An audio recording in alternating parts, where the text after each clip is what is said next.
This is the Tough Outs Podcast with the Damage Hitter Shield, where fathers lead, sons grow, and men are built behind the shield. Today, we're talking playing time, the most widely discussed and openly discussed secret in all of youth sports. Because somebody is not playing enough, and a certain somebody else is playing way too much. For the purposes of this discussion, I've broken it up into 4 different sections. And my goal is to help broaden our perspective. It's not to change your opinion, but to give you a different thought process while you're shaping your opinion. So the 4 categories that I've broken it into are age, purpose or reason behind playing at those ages, roster size for the specific ages, and reasons why. Why are we playing? What are we trying to accomplish? So let's start with age. The 4 categories that I've broken down are 8 to 4, 4 to 8, 9 to 11, 12 to 14, and 15 to 18. Okay. Now, to just get started, I'm going to jump right in. The purpose behind playing at the earliest ages, 4 to 8, are socialization and entertainment. That is for the player and for the parent. Many of us parents are at the ballpark creating new friends, having an entertainment type of atmosphere where we're able to hang out with people and enjoy the fact that our kids are playing. But almost all of us know at this age, the kids are out there being socialized. They're learning how to interact, share, communicate, not communicate, play with dandelions, chase butterflies, or whatever it is they may be doing, including baseball. That socialization, I'm not knocking anyone for. I think it's a great idea and enjoy it, but let's call it what it is. Very little of what happens between the ages of 4 and 8 is a part of baseball development. Yes, they have gloves on. Yes, they're playing catch. Yes, they're swinging a bat. It's out the tee or the coach is pitching it, but it is not going to grow or bridge into some high-level baseball development that we're all excited to see. More times than not, it's going to be more entertaining because they're running the wrong way around the bases, or they have hit the ball and not ran, or 2 guys have collided in a clumsy fashion, and it's all fun and cute. Maybe somebody's sitting down on the ground. That is a socialization, and during that socialization and those things that those players are doing, we are entertained, and we're hoping they are entertained. Okay? If you are in this category, 4 to 8, and you're playing and you think that you're getting more out of it than socialization and entertainment, you're probably a little bit misguided, and it's time for you to reel it in and really think about it. Right? And there are many of us who've been in that area, and it's just fine. Okay? So the next thing I would tell you is this, is if socialization and entertainment starts to push down into these age groups past 11 or 12 years old, you probably should turn off the video now. This will not be for you. If it pushes down there and you need a correction, then you'll get a correction here. But if you're just like, hey, my kid's never going to be a big leaguer, he may not even play in high school, I don't even care, like none of this matters to you then. Right? But if you think that, hey, we're going to go down this normal progression that a lot of kids go down, and they're going to play great through Little League and then through middle school and then have a chance to be on the varsity team with maybe one day they'll play in college, then following this progression will be very good for you. All right. So the next stage, and then, I'm sorry, not the next stage. So once we understand this is about socialization and entertainment, we're going to move over to roster size. And the universal standard size for rosters is 10 to 11. Everybody loves 10 to 11 is a sweet spot. I brought it down to 9 to 11 in this area because the most important thing in this area, this age group, is the why. They should play every single inning of every single game, because that's what's going to help them to focus, and that's what's going to help them to do the number one thing, which is have fun. Right? If you have more than 9, sometimes with a rover or whatever, you can get 10 on the field, right? But if you don't, if you have 1 left over, somebody has to sit out, and there's really no reason for that. At this age, everybody should play. They should all be entertained. They should be put in a position where they have the best chance to focus. Now, as you know, at this age, right fielders probably aren't focusing.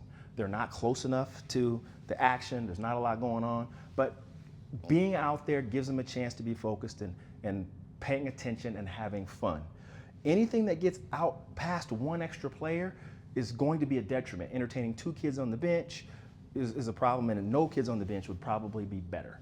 I have a good friend of mine that's starting to work on a 7-on-7 league, which I think is a fantastic idea, where all the players at this young age will be playing, and I'm excited to see how that goes. And when I learn more about it, I'll definitely be sharing it. But at this point, we've established that we're in the 4 to 8 age group. Socialization and entertainment for the player and the child are the purpose of the playing. It's not about any high level of baseball development. The roster sizes should be 9 to 11, sweet spot, and they need to play every inning of every game, and for 2 reasons. 1, have max amount of focus. 2, have max amount of fun. It's all about fun and having a good time. Most people don't expect to hear me say that because I'm more of a development type of guy, and I'm always talking about high-end development and elite training and development and services, but I believe the game should be fun, should be a tremendous amount of fun. So that moves us down to the 9 to 11 age group. And as you'll see, I still have socialization here. Socialization is still a big part of the game at 9, 10, 11, and even 12, and entertainment as well. Parents are getting to know each other, they're mingling, they're spending more time at the water cooler or sitting in the hotel together. They're growing and becoming a unit of people who enjoy each other. And this is one of the times where in a lot of these baseball situations, the parents' friends become the child's friends. The child's new friends become the parents' new friends. And we're starting to entertain people and meet them, not based on what we like and entertain, but based on what our child likes and what he's doing and the direction they go. And so this is still a big part of it, but if it starts to outweigh the other things, then we're not going in a development process, okay? And then the next things that become important at this, or the purpose here, is fundamentals. We start working on catching the ball with 2 hands when needed, moving our feet to catch the ball, proper holding of the ball properly, 4 seams or 2, using the best arm action, taking a good approach to ground balls, understanding angles on fly balls, starting to learn how to run the bases, really implementing high-level fundamentals and trying to train them at the best rate possible so players can grow and develop and learn the game to become the best they can. Skills polish, which is an other end of fundamentals. I call them actions. We're trying to get to where you're fielding a ground ball like a big leaguer, or you're fielding a ground ball at 9-11 like a high school player, and it can be done. It takes lots of reps, it takes lots of positive reinforcement, it takes lots of failure, but fundamentals grow into skill polish, right? And then at this age, competition becomes important. And I think this is so important because most of us think about competition of we're playing in a tournament, it's going to be 4 days, 3 days, and we're going to play 6 games, and what place did we get in the tournament? I think competition is much more important at practice and in pregame than it is in the tournaments. I think we need to have competition to play each position, competitions for each drill that we do, who can do the best, who's giving the best effort, who pays the most attention, how we can drive everybody to be focused towards growing and developing an inner competition in the team, an inner competition in the family, an inner competition within a league. All these competitions build on each other and help players to grow an inner sense of desire, a motivation to become the best player they can become. So this is when I believe competition starts, and it starts in ground balls during practice. All right, boys, we're gonna take 10 ground balls. Who's gonna catch all 10 of them clean? Right, oh, you 3 guys did it? Great. These 3 guys caught 10 out of 10. Great job today. Right? We're going to work hard and everybody catches 10 out of 10. Our goal is that we have 100 out of 100 when we do this drill, and that's what we're going for an inter-team competition. When you do that, players get singled out for not performing. They don't have to be yelled at or told anything, and players will also nag each other over it. It's okay. It's a part of growing up. You want to become the best player you can. Competition is important. Now, when we start talking about 9 to 11, I believe that the roster size grows there, right? And I still have 10, 11, 10 and 11 is the sweet spot for everybody. And when I say, hey, maybe we should have 12 or 13, people start getting huffy. But at this time, this is when we start getting ourselves ready to learn baseball. Baseball is not just all the fundamentals and everything listed here. It's also the mental capturing of what it's like to be a part of a team. How when I'm not playing, I can make someone better. How when I'm not playing, I can make someone worse. How I affect the mood of everyone because of how I carry myself. And learning this at this age will save us at the college level. We'll come back to that later. They may not get to the college level. It will save us at the high school level. We'll get to that later. And the reasons for playing are to play. You want to play and have a good time. To watch. You want to watch. Learn how to watch and have a good time. To learn. They want to learn. Learn how to learn, watch, and play and have a good time. To study. Studying is different than learning. Studying is going through your head on what am I going to do with the runner on first and the ball's hit to me? What am I going to do with the runners on second and third and the ball hit to me? How am I going to make the decision? That's studying. That's something you can do in the car with your child. You could do flashcards. You could do just quizzing and help them learn, study, grow, and develop. And just driving down the street, if you're doing that rather than preaching to them about how many hits they got or they didn't get, it will be much more conducive to their growth and developing. All right? To develop. Developing is watching their tools and their actions grow from where they start, which is not very good, to average. Right? And there's a long gap between where they start and average, because as we've talked about in past videos, average is average at the major league level. So we may play from 4 years old to 18 and never get to average in a certain area. But if our focus is on getting to average, then something that we do will get us to average. And then again, here's the one that I like, and I have it underlined, care. A personal level of caring and importance to the game for the player. And as a parent, now we become out of the socialization and entertainment of everybody else and into the support of all these things for our player. And once we get that understood, remember, it's supposed to be fun. They should be having a level of fun. Different than playing in the outfield up here, in the dandelions and chasing butterflies. More here and, man, I really enjoy doing this process. I enjoy batting practice. I enjoy ground balls, infield and outfield. I enjoy my coach. And it's okay that we have some things in here that aren't fun. That's the parent's job to help them learn how to navigate those things, to keep the focus in the right area. I don't believe the coach can steal the player's joy. Now, obviously there are exceptions, but there's not so many exceptions that I have to hear about it every week from each team. Coaches make mistakes. Parents are there to raise children. So rather than trying to raise the coach out of his mistakes, how about you focus on how you can help your player navigate those mistakes and stop saying, but it's just hard. It's not hard. It's very easy to realize that people are jerks sometimes, and there's a jerk this time, and he'll apologize, and we're gonna move on down the road. He's a jerk this time, and he's not gonna apologize, and we're gonna move on down the road, and we're gonna do our best to be our best and to make things happen the way we want them to happen, and stay focused on us. All right, so let's move on up here. 12 to 14, and this is when it starts becoming a little bit more heavy.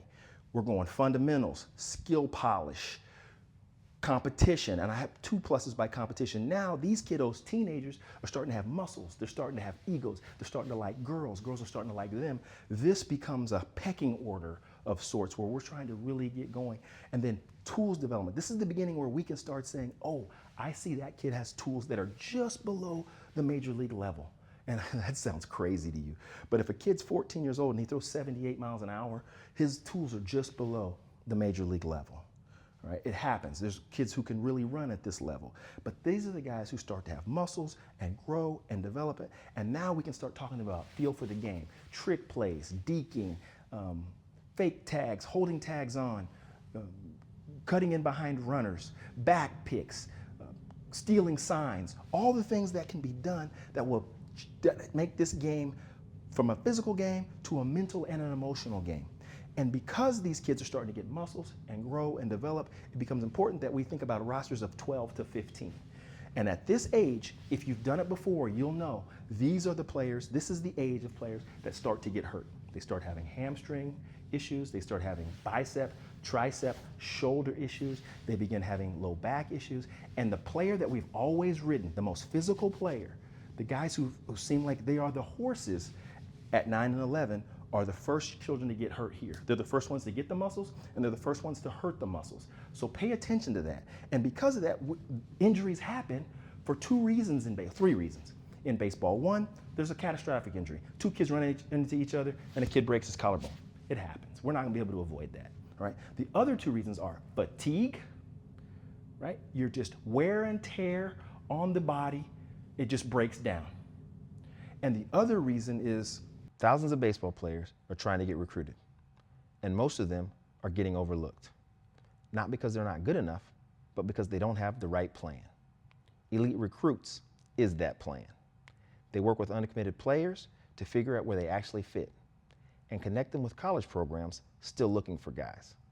If you or your son are still trying to find a college fit, go check out Elite Recruits and use the code Coach Karl for a 10% discount. Overuse. Overuse. I pitch you on Friday night, 50 pitches, then I pitch you on Sunday, 60 pitches. And I do that 3, 4, 5 weeks in a row, and your body's not ready for that, which most aren't. Used to be able to do it back here, but now things have changed. We haven't changed as adults. We keep trying to push the envelope. Next thing you know, we have hurt players. And we're gonna end up having a player who falls off his scooter and gets hurt, a player who runs into somebody and gets hurt, 1 or 2 players who have overuse injuries and get hurt, and then we're gonna have the kid who has a discipline issue. He's not doing what he's supposed to do in class, and the parent said, hey, I know this hurts the team, but I'm gonna do what's right by my son, and hopefully that will help somebody else out. Now, if we have these kind of numbers, it does help somebody else out. But when we have these numbers, and we know injuries are coming, we know social expectations of punishment for bad grades or bad behaviors coming, we didn't prepare for this. We thought everything was gonna be perfect. We weren't prepared. We're having this roster, and now we have a team that doesn't have enough players, and we're putting out social media requests for guest players. That just doesn't have to happen. And now the reason for playing at this level is it's some of the same. To play, you wanna play. It's to maintain, and this is a new one, maintain the body. Learn how to use your body every day in a way that helps it get more and more healthy. Learn how to pay attention to your aches and your pains and how to tell coach, hey man, that doesn't feel good. I need to do something else. Communicate those things. The maintenance of your mind, your body, and your spirit is so important. We're still working here on learning and development. We're learning and we're studying. We're also now being challenged because now there's kids who are much more physical than us. They're starting to have mustaches and armpit hair, and some of us don't. And that challenge is going to be astronomical for some kids, and it's going to be none for others. And because life's not fair, and it's okay. We just have to embrace it and help them grow. Now, here's the big one for me at this age. At this age, it becomes all about us telling our child, earn it. Never telling our child, well, coach doesn't like you. It's not fair. It's coach's kid's gonna always get a chance. It's not fair. You gotta do, your Karl Carswell knows way more scouts than you. It's not fair. Like there's all kind of excuses. But if you remove the excuse and you say, hey man, what can you do to get better? Hey, mom, dad, look in the mirror and say, hey, what can I do to get better to help my son to get to where he wants to be? And then say to your son, hey, I went and asked myself what I could do to get better, and I came up with 5 things. And we're gonna discuss what I can do to get better, but before we do that, I want you to make a list of what you can do to get better. Because the ultimate goal is for you to earn it. Earn the position you wanna play, earn where you wanna hit in the lineup, earn where you wanna pitch on the team, earn what level you wanna play at the next level. Those players are the players that make it the longest. Everybody wants to assume that if we go have a conversation, we can change the roster, we can change the lineup, we can change the pitching rotation, and maybe we can, but it doesn't change the outcome of your player. What changes the outcome of your player is them digging down and earning it. And now, this last one over here, fun. This is fun. We're still having fun with reason. Not fun because we need to be entertained, not fun because we want to be socialized, fun because we love baseball. It's more fun to go out and lose a baseball game, drop the final out, and be the reason your team lost than it is to sit at home and play video games. When that type of mentality and encouragement happens is when our player starts wanting to become the player they should be. And we step over here to 15 to 18, and it's everything that's up here multiplied by 10. Everything that's here multiplied by 5. So we're adding more players here because we're now starting to have pitchers only if we want to have good teams. We're now starting to have more muscle injuries. We're having guys that run faster, play harder. We also have multi-sport athletes who are playing football in the summer. They're playing basketball in the summer. They're trying to do some of everything, and we support that. So we're trying to build a roster that doesn't allow our team to slack or lack while we are growing and developing and competing, whether it be in the metro or around the country. It's a great time for me to let you know that everything on the board is better with a plan. And many times, as you guys know, in raising children, coaching teams, being around other people, plans are put in place because we realize that there's an issue. When we become good at things, and we've had experience with things, is probably a better way to say it, what we end up doing is we end up making plans at the beginning and growing them out.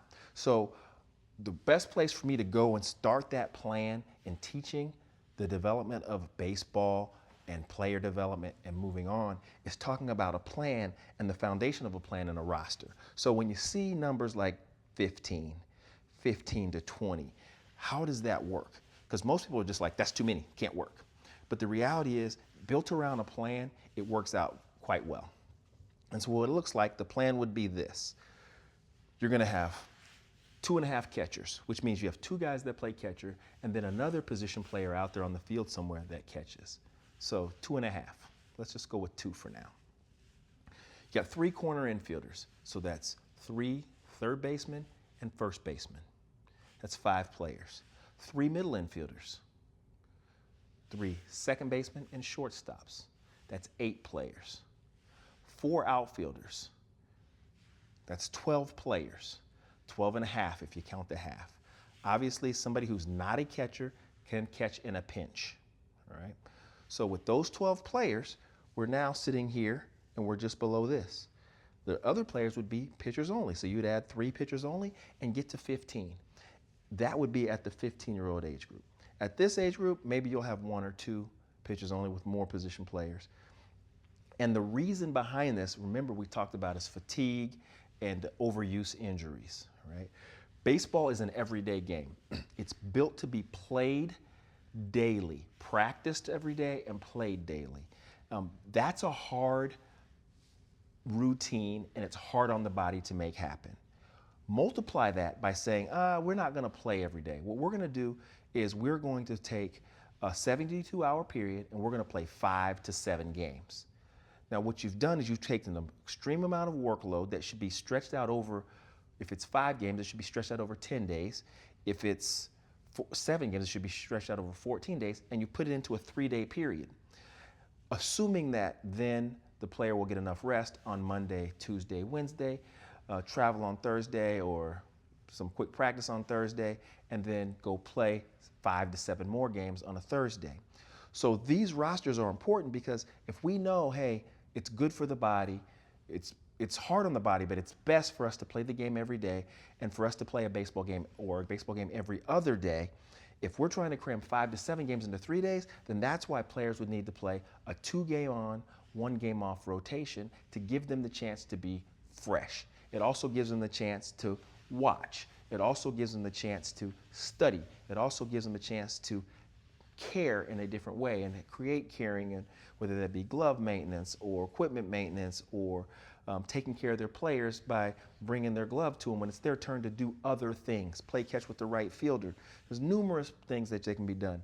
But the structure of the roster is to reduce fatigue and overuse. Now, what happens if we start doing that, and many times as parents start to kick back, I want to be entertained, I want my son to be entertained, I want to play every inning of every game. And that mentality creates people saying, well, we're not getting enough here, so we're going to go elsewhere. So we'll play our 2 games, every 2 games here, every 2 out of 3 games here, excuse me, and then we'll go and make sure we guest play with somebody else because we want to cram as many games in as possible. Games are important. They are not development. Practice is important. It is not development. Strength and conditioning is important. Mobility is important. Studying is important, but they're not development. Development is the entire system, everything involved on a schedule and a scale to promote and to consistently push growth in that atmosphere. Growth of running, growth of throwing, growth of fielding on the scale we talked about in the development and exposure video. So now that we understand a plan for roster and roster construction that actually supports these numbers and a great reason why, then we start talking about reasons, right? And then the reasons here are so important. It's everything above everything above except for play every inning.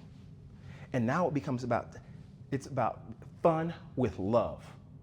It's so fun because we love it. It's our passion. It's what we want to do. And then we can get from here to here. Now we have players who are lifting weights. They're eating well. They're taking care of their nutrition. They are really believing in their mobility. They're doing mental work and mind training, and they're seeking out extra training and development to shape themselves.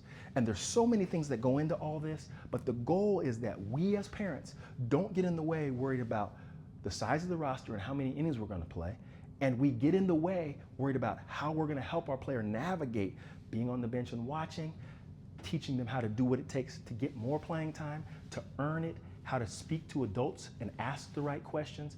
And if you want to approach a coach, then you approach them with this at the ages of 12 and under. Hey, my son wants to talk to you about his playing time. I'd appreciate if you have a good conversation with him. I don't want to be a part of that conversation. I want you to talk to him. I'd appreciate if you didn't try to manipulate him, but I want you to do what you think is best. He's going to come to you and ask you some questions that we put together. And the exercise is, does he do a good job with his questions? Listening to your answers and asking follow-up questions. If the answer is yes, I win. If the answer is no, I have more work to do. And I still win because it's my job. If your goal is to be entertained and socialized, we'll never get to that. We'll always be, well, that kid's not playing. He shouldn't be playing there. He's making too many errors. My kid's better than him. He only gets to play because of this, that, or the other. I can't believe PBR thinks he's good. There's so many of these things going on. And the reality is, I don't care. What I care about is the development of your son as a young man. And young men have to overcome challenges and adversity. Life is not fair. I don't want it to be fair. And I tell my players and myself and my son every day, your challenges are your biggest strength. Go beat them. Thanks for joining me. Let's go win another day. If you're ready to lead your son at a higher level, follow the podcast and step behind the shield.